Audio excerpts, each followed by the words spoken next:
মহাজন, আমার সব কাজ হয়ে গিয়েছে, আমাকে 2 দিনের জন্য ছুটি দেন। 2 দিন ছুটি কি করবি? মহাজন, আমি আমার বাবার সাথে লালন শাহর মাজারে যাব, মানত করেছি তো, তাই 2 দিনের জন্য ছুটি লাগবে। আচ্ছা ঠিক আছে।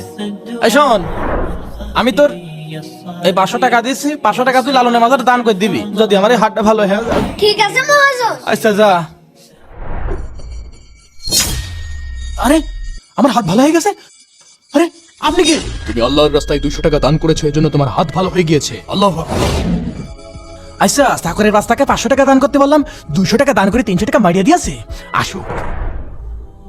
আসসালামু আলাইকুম মহাজন, আমি চলে এসেছি। হ্যাঁ, আপনার হাত ঠিক হয়ে গিয়েছে। হ্যাঁ হ্যাঁ, আমার হাত ঠিক হয়ে গেছে। আর এই হাত দিয়ে এখন তোর আমি থাপড়াবো।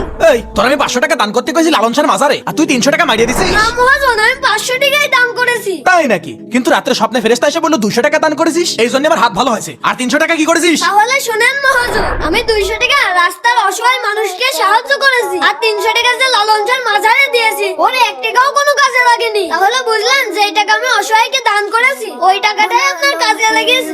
সুবহানাল্লাহ।